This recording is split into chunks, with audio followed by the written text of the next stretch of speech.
Now, you're welcome along to our Supervalu Roadshow. We are here with thanks to Supervalu. They've created, by the way, a series of brilliant videos featuring their GAA ambassadors. Latest one has Galway's Damien Comer talking about his footballing career and how he coped over the summer without the regular GAA season. It is available along with loads of other GAA content on Supervalu's YouTube channel. This is very much a Connacht special, Connacht final special. We had the Mayo boys on earlier on. Time for the Galway boys to do some talking. They have 6 Connacht championships between them. Finian Hanley, Michael Meehan, you're both very welcome, fellas. How you doing? Hey, Joe. Finian, let's start with the important business. Kieran Donaghy has a roommate. Oh, disaster, Joe. Yeah, a disaster. Yeah, a funny one. You wouldn't. I wouldn't wish it on anybody, but kind of like an excited child. He kind of reminded me of Dougal and Father Ted when we were in Australia. You know, when they go to the mainland and he's sticking his head out the window, he was that excited. Getting up in the morning, playing his ghetto blaster with Scatman John on out in the hallway and stuff like that. But no, a very excitable person when he goes away on a trip. All right, irregular hours of the night and day he'd be up. So, an interesting one, Joe, to say the least. Yeah. Donaghy, guilty as charged. Just happy to be out of the house. Oh yeah, happy to be out and happy to be rooming with kind of getting to know fellas, and you know, it's important not to be shy around new fellas and just let them get to know you the best way possible. So myself and Finian was sick of me opening the curtains every morning without the jocks on. Basically, it was a major problem of the whole trip. But no, it was good. We got very friendly throughout the trip, and lucky enough to go in 2011 with him as well. But 2008 was brilliant because the 2 games were absolutely fantastic, and yeah, it was good that the 3 of us were involved in it and managed to get a win over there. And it's always nice to beat the Aussies on home soil. And poor old Finian got a bang in the chest, and we were 2 days going around trying to find some protective steel yoke that he could put on over his shoulders because he fractured some chest bone or something. He was trying to be a hard man and play on. So I spent one day traipsing around Melbourne looking for some fella that was going to make this special kind of suit of armour that you could wear underneath the jersey because to protect his chest. Who hit you that time again? I can't remember. I was trying to think the last day. Who hit you? He was the hard man in the Aussie rules anyway. I've been reminded a few times now. It was a guy called Campbell Brown. Oh, Campbell Brown. Yeah. Even sounds tough. Yeah. Oh, yeah, it was. Jesus, yeah, and you think we would have been a bit harder when we left. Like Mike McGurn was the trainer at the time. I know, Donnie, you paint a picture of when we're over there and the crack you have when you get over there and all that sort of stuff, and it's great. But to get there, when you're dealing with like the training to get there was absolutely horrific. It was the worst training that you wouldn't put anyone through it. He was of Bernard Dunn fame and Irish rugby, and Jesus, some of the nights up in Ashburn training to make that panel. It was all right for the 2 boys, Mike and Kieran, because they were shoo-ins, you know. But for the average Joes like us who had to go down to the last trial and try and get on the plane, it was tough. So we were always training where Donaghy especially was, you know, Sean Boylan's pet going around. Boylan was, you know, the holistic herbalist, and Donaghy was trying anything he gave him just to stay on his side. And the same thing over in Australia.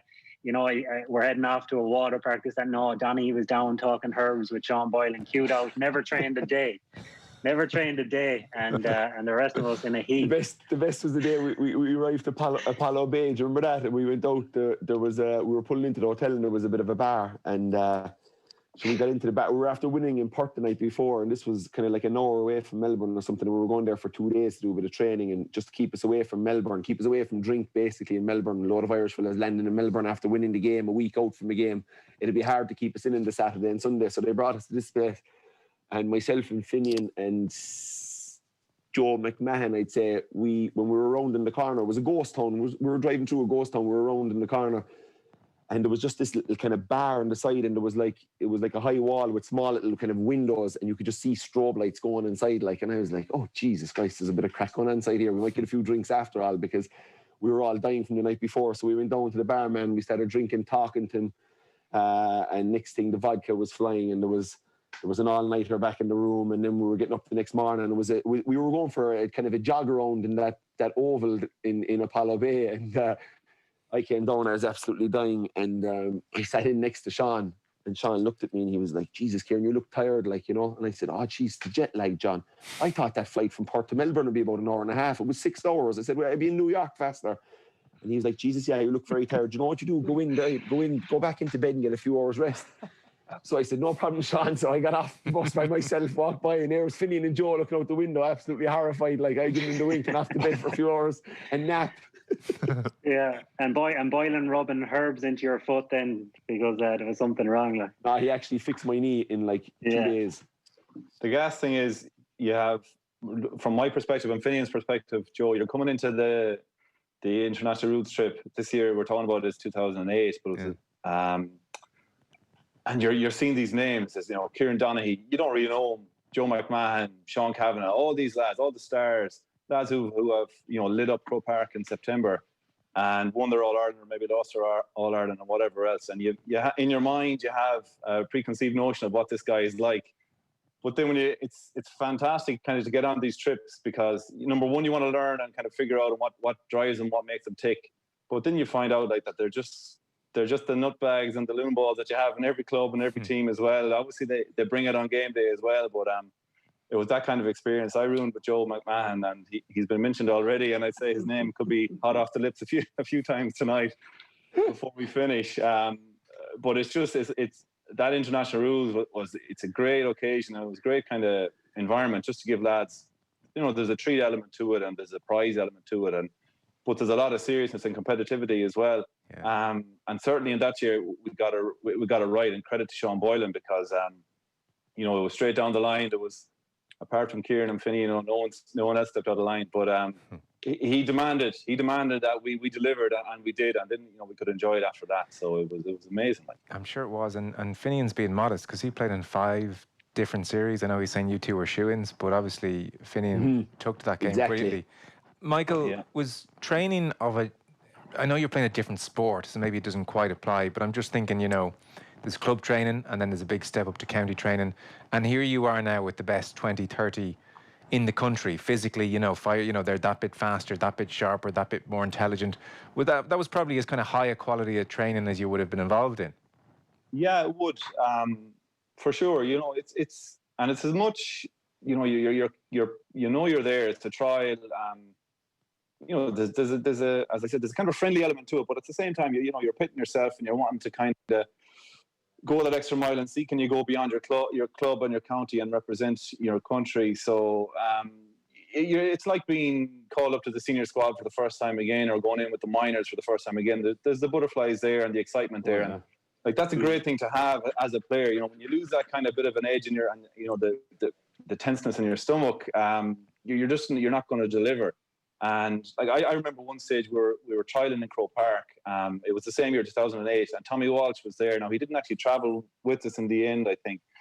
But I remember just seeing him, a giant of a man, right? And we were just banging balls into the canal in just before the training started. And he just goes in and he picks up 2 O'Neills like this, just grabs one O'Neill in one hand, one O'Neill in the other, and just plucks them out. And I was like, my God, like, just the shovels that he had. And you know, you had Bernard Brogan up the other end, then, you know, like banging in the goals as well. So, and like a trial game in Croke Park as well was pretty special. Like, the likes of myself and Finian, and unfortunately didn't get there, you know, too many occasions with Galway down through the years. So even when you got there for a trial game like that, it was an amazing experience. Yeah, and the trial games were a nightmare, you know, because like we were out of the championship, so we were there earlier. Like I'd be up there now. Maybe Mikey, you know, you could take but we, like, the guys really trying, were there a bit earlier. But you'd never had a 15 on 15. You know, you might have enough for an 11 on 11 on a full pitch out in Ashburn or up in Croke Park, and you're in marking Bernard Brogan or someone like that, and an absolute nightmare because it's just pile of space. The final score would be 15-42 and you're just your GPS is broken, is beeping like mad because you're just the mileage you're putting in. So that I used to, like, that was a disaster. Like, big open pitch, all kick pass and playing in the full back line, like, sure, like, good night. There was no chance. You just have to win 1 or 2 balls to try and, you know, when the management were looking at you, get a hand in or do a good tackle, where Mike McGurn is really, you know, loving it, and he's saying, Sean, geez, your man can tackle and you're in, or whatever it is. So it was all about timing what you did, because you did damn all game. It was a forwards trial, so Yeah, no, they were tough. it was a forwards trial. It was a forwards trial, and your man, and you allowed rugby tackle, and Finian was excellent at that. That's why he took to the Aussie rules so good, because he was so used to kind of grabbing you all the time. Because that's true. Yeah, I played him in a league game, and I was going around like this for a few minutes in Tralee one year, and I was like saying, "Jesus Christ, Finian, this isn't the Aussie rules we're playing." So it takes. Go on. Yeah, sorry. Yeah, I was just going to come in. It takes. I found it took a while to get used to the tackle, though. The first trip I was on was actually an underage, under 17s used to be ran back in the day, and got over to Australia at that point. And that definitely helped, rolling forward into the adult trips thing, because the mentality is there for so long as a GAA player that you stand off or you tackle the ball or whatever. But the idea of wrapping the hands in around was alien. But definitely, and the lads will probably back me up on this, it was the more experience you had of it, and it was actually a test experience. The experiences of Ireland trainings, as much as you wanted them to be, they just failed to be the raw, split-second intensity of the wrapping and pulling to the ground. And I think that's what I learned from it anyway, that you really got a sense of that only when you played the Aussies. So this is a kind of Connacht football special. We've had the Mayo lads on already. If I take from kind of 04 to 16, broadly speaking, looking at your careers, Mayo won Connacht 8 times. They did the 5 in a row in that period. Galway 05, 08 and 16. Sligo won it in 07. Roscommon won it in 10. So it's kind of a period where Mayo are in a really good place.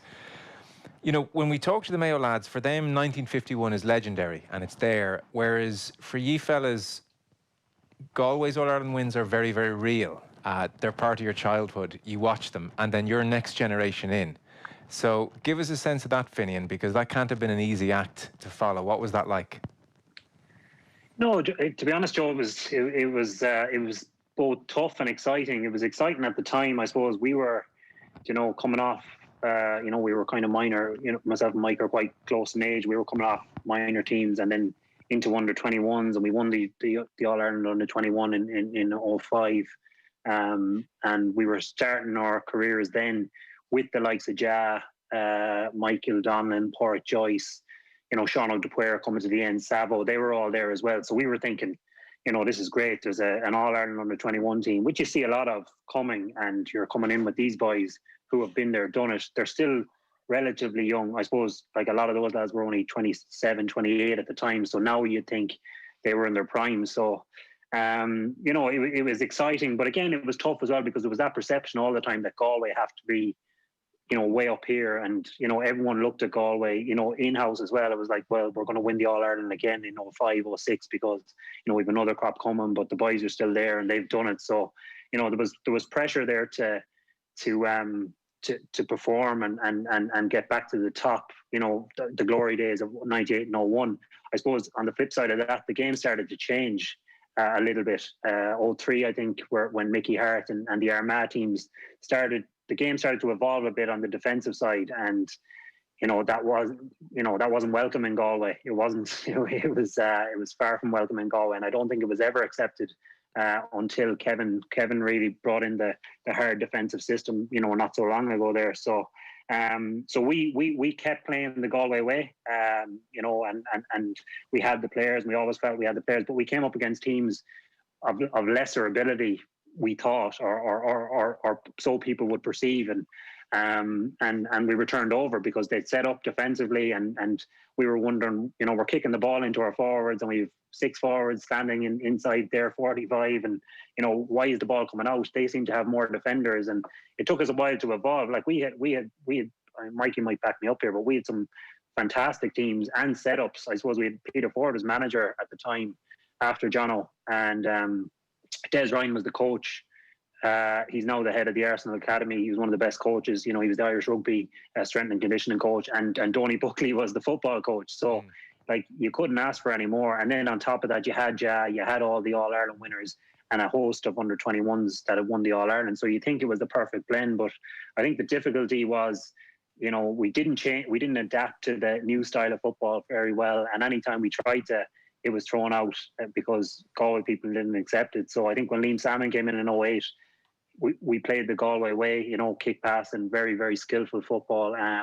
We had a little bit of of a successful 2 years. We 08 was quite good, and 09, but then after that, then all those guys fell away, and we were kind of left to our own devices in transition for a number of years after that. And Mayo just came with that team in 10, 11, and that was it until Kevin came back. So look, it was difficult, it was exciting, but a lot of regrets from our side. Michael, you were unbelievable throughout your whole career, but your success at underage level, I remember you in the school final against Connacht, that famous game with Charlottes. Remember watching you all the way up at that age, and you had under 21 success, and as Finian rightly points out, the blend seemed good. Yeah. Did you lose any fellas from them squads like that you would have said if he kept his, because I know Galway, we played international rules there in 06, and there's been plenty of night of the races there, and it's a mad town and a great town, and you could go out every night in it. But did you ever lose fellas that you said, Jesus, he could have helped us along the time you were very close to trying to get to that All-Ireland over the line? Yeah, I think we did. I suppose there's always an attrition level out of every underage team, be it minor, under 21, and so on. But there would have been a couple of lads, and I'm thinking back at the day you were looking for the metal breastplate for Finian, because there was the games you mentioned with Connacht and the Skellige were both went to extra time, both went to replay, and there was 2 days out, right? So and Darren Malahy would have been centre back for us at that stage. I remember he was driven straight to the doctor or wherever we could get him into straight after the first game, and there was no way he could have played the next day. And he went out and he started from centre back again and launched us on every attack. But there's lads like him, there was Damien Dunleavy, another fantastic minor, and won a Hogan Cup with St. Giles as well, as did Darren Malahy, Alan Burke, lads like that who all won under 21s in 2005 with myself and Finian on that team, and just had maybe a year or 2 or 3 with Galway, but cruciates and injuries and setbacks and hamstrings and just things that didn't go away, and there's other college life and. Yeah, definitely. But they were the lads you would have had you would have said, these guys are going to be playing for Galway for 5-10 years. And if with a little bit more luck, certainly on the injury front, the couple of lads like that would have been there, and they were winners. They'd won Hogan Cups, they'd won under 21s. They would have been good lads to have there for 5-10 years, and it just didn't work their way. The balance was there. You would have thought, and looking back, and even going through it, it was very frustrating as a player, because you wanted to succeed. You wanted to emulate 0-1, the 98.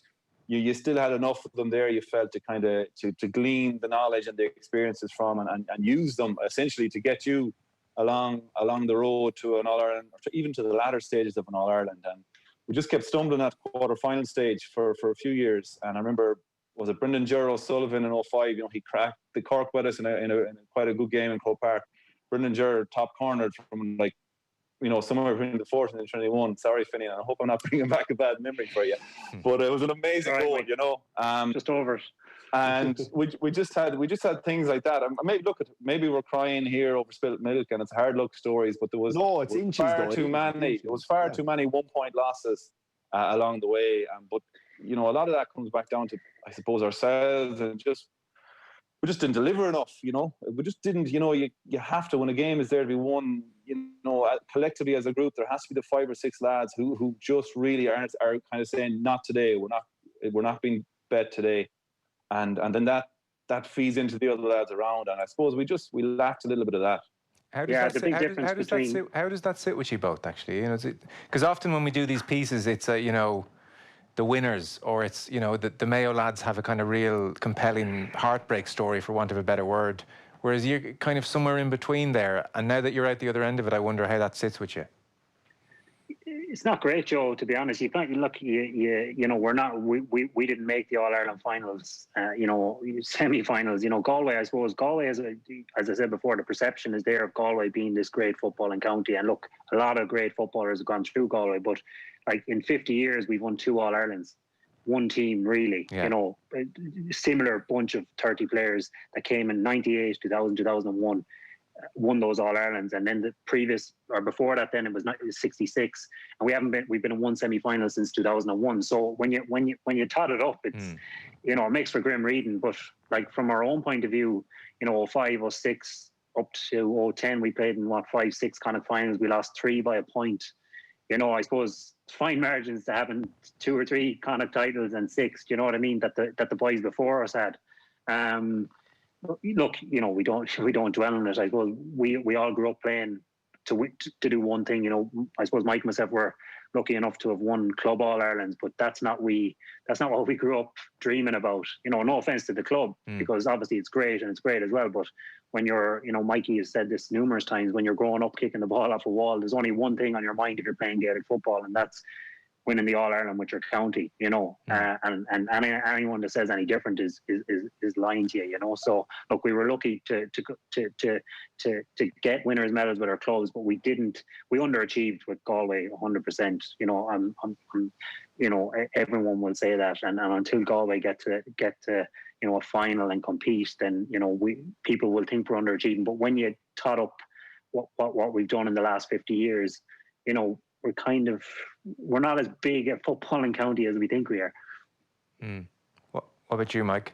Yeah, look, you kind of have to, you know, I think you have to carry a certain amount of regret as a player, you know, live through your time playing. It's what fuels you the next, you know, in the coming season. And or that's how I would have tried to motivate myself, you know, trying to get the best out of myself, you know, is the disappointments and twofold, the disappointments, and then, you know, trying to succeed and to win and be a winner. So it was difficult. You know, it just didn't happen the way, if we had this conversation, you know, 20 years ago when I was a young lad, and you know, fresh in my mind was the Galway teams of 2001 and 98. God, you were saying, like, it's, you know, naivety, but it's only a matter of time. If I can get on this Galway team, I'm going to have an All Ireland too. And that was the mindset. And in fact, it's a great way to be as a young lad coming through. You got to have that, you know, you got to have the dream, and you got to chase the dream. And certainly myself and Finian, and I don't think anyone would say, but we weren't chasing the dream. But we just, you know, we didn't get within an ass's roar of it, I should say. And so be it. So you'd carry it with you, and it would be a burden. But at the same time, you kind of have to come to make peace with it. And I think, you know, I have, because life goes on, and you begin to realise, to appreciate, you know, what, other than the journey, medals, the journey, what football has brought to your life, and the experiences that you've gained out of it, and the opportunities, the trips, you know, the international rules trips to Australia or whatever else, and you know, you kind of look, you have to, I suppose, you have to look back at it, the whole package then, because if you're just looking back at it and saying, what medals have I got out of it, then I think you're always going to be disappointed. Yeah, to your point, Kieran, yeah. You know, just to your point about Galway and, you know, the town and all that sort of stuff, like, Mike, you might agree, but we always had a couple of players.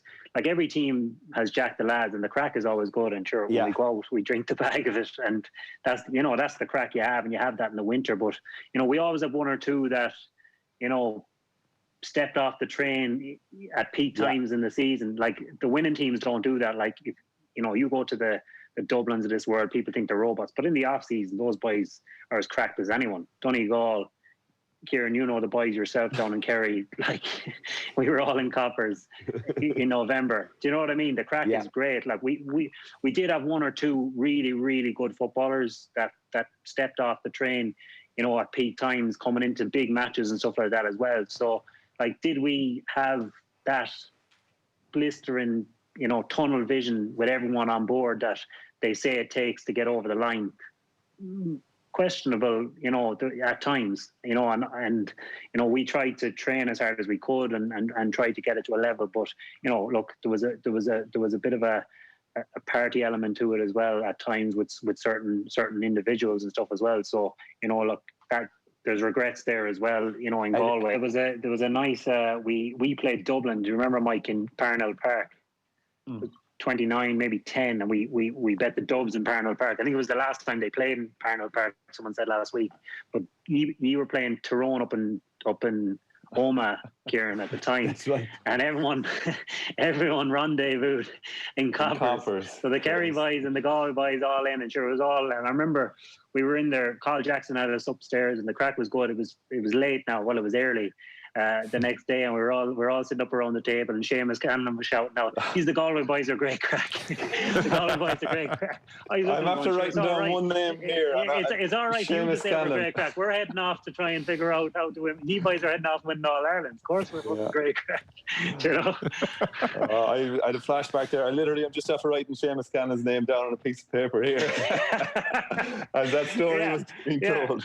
Yeah. And the gooch firing a fried egg across the kitchen saying, "Oh, sure, up Galway and all this." But sure, the boys were going off winning All Ireland. Exactly, yeah. We were going, we were happy to be beating the Dubs in the league match. Qualifiers. The crack was good. That's it. Yeah. Joe, we bamboozled Joe. True story. Well, I'm just waiting. The gooch firing a fried egg is an image all in itself. Yeah. Jeez, look, I guess the other point, I mean, you've got the best Tyrone team that they'll ever produce, probably winning 3. You've got this mob from Kerry doing their thing, and they're pretty phenomenal as well. Cork nip in and get 1, but just that 1, and then suddenly you're into the Dublin years. So, like, not like it was easy either, in fairness, Michael, you know? No, I know it wasn't, but I suppose if I think of all the names who knocked us out, you know, from 03, 04 on, like, there's Antrim, there's Westmeath, there's Wexford. Okay, I've got nothing for you on that. I've got nothing for you there. Yeah, that's just those are the low ones. You know, those are low. There was Kerry here and there, and there was Cork as well, and there was Donegal. But you know, that's just kind of where it was at. And look, I'd love to relive them for years in some ways. And what would I do differently? I don't know. Is the thing. But again, if I could rewind, I think I would and go at it again. But it's just not easy. That's the nature of it, you know. And I suppose we're talking about where we were at that time. And I was listening to the conversation earlier with the Mayo lads, and you know, it's the same trend, you know, albeit in All Ireland final and replay losses and things like that. It's the same feelings, and I'm sure it's the same things going back through their minds right now.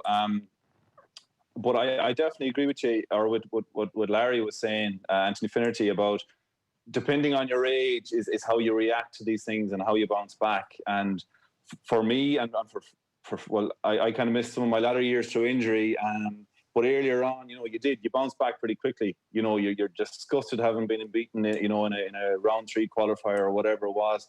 But literally within a matter of days, or if not a week or so, you're raring for road again, and you're just all of a sudden it's tunnel vision to the next season. And that was the case in your late teens, early 20s. It does get harder. You know, I went back there for a year in 2017, and just, you know, there's a whole load of different things going on in your life, and you know this is it, do or die. And that's when it is harder, when you know that the door is closing on you, and you just have no control over it, and you're not maybe able to have the impact that you want to have to try and change things. It's really interesting to have this chat, actually. Time is coming against us. Finian, before we let you go, Mayo obviously coming this weekend. How would you characterise in your period the rivalry with Mayo? Was there a proper edge to it, proper hatred, nice healthy respect? Were you hanging out in coppers together? What was it like? It was, I suppose it was two halves, Joe. Really, you know, when we started for the first couple of years, we were competitive. We were beating Mayo. You know, like Mayo got to the All Ireland final in 2004. We beat them in the Connacht final in 2005. They did the same in 2006, and then we hammered them. Was it 2007? I think the following year. And you know, we took a lot of hope from that, because Mayo were up there competing, and you know, we were taking them the following year. Then 2008, you know, a couple of league semi-finals and stuff like that. So, you know, there was a rivalry then, because they were getting to the finals and we were going, Jesus, you know, are we that far away? Are we closer? It gave us that carrot to say, well, look, you know, we can beat these fellas and these boys can compete at the top level. Look, there's always a rivalry. You know, I know when I was growing up, my dad, God rest him, wouldn't. We couldn't eat ham in the house from Mayo. It was just the way it was, and it was bred into you. You know, like from an early age. Like the rivalry was always there, but like from 2010 when James Horan came in, you know, Mayo just were steamrolling us. You know, after 11, bit competitive, but you know, from 12 on, they were steamrolling us. So the rivalry kind of came out of it, because we were, you know, in transition, kind of all over the shop. We didn't know whether we were coming or going, what type of team we were. So, you know, the rivalry was there as Galway people, and were we sitting there hoping they didn't win the All Ireland? You know, no, I'm sure a lot were, but I certainly wasn't. Right. Because in fairness, they deserved the respect. They were a super team. They're one of the best teams of all time, whether they win the All Ireland or not. So, look, there'll always be a bit of rivalry, but I think in that period it wasn't as strong as it should have been, because we had a lot more trouble and a lot more issues in house to be dealing with than thinking about Mayo. But Mikey will tell you, there's always that bit of hard edge when you whether you're playing or you're not, and to this day there's always a bit of edge with the green and red with with Anthony or Fat Larry there as well, and a bit of crack in the club. There's a lot of Mayo people in our club, so and when you get a few drinks and it gets worse, it gets more highlighted. So it's there, but Galway have to start getting to Mayo's level, I think, in-house, before we can start getting that rivalry back to where it was in the 80s and 90s. Okay. Well, listen, Finian Hanley, great to have you on. Great to chat to you. Thanks for reliving the horrors of a naked Kieran Donaghy in the morning in Australia. That's no easy thing to revisit. Yeah. Donaghy is sticking around, and Michael Meehan, we're going to get some thoughts from you ahead of the game on Sunday. That is all, with thanks to Supervalu, part of our Supervalu series of roadshows here, and they have some brilliant content on their YouTube channel as well, including Damien Comer, Galway fans, talking about what a strange season this has been. So you can check out Supervalu's YouTube channel for that.